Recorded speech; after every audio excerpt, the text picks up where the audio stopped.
Hello everyone! Tara, samahan niyo naman ako ngayong maggawa ng chili garlic oil. Ayan guys, olive oil yung nilagay ko dyan para madali nating i-mixer.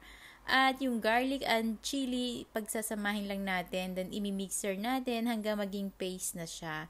Para atin na siyang lulutuin mamaya. At ayan na nga guys, ganyan yung result ng ating chili paste. And syempre, lagyan uli natin ng olive oil. Maganda yung olive oil gamitin dyan, guys. Hindi na ako nag-add ng garlic kasi madami na yung nilagay ko dyan. Timplahan lang natin to guys. Lagyan natin ng konting salt, then pepper, at konting soy sauce. At syempre, samahan na rin natin ng sugar para masarap yung ating chili paste. I-try nyo to guys at sure na mapapasarap yung kain nyo, lalo na yung mahihilig sa maanghang. Ito naman yung hindi naman siya masyadong kaanghangan yung chili na to kasi hindi siya yung chiling labuyo.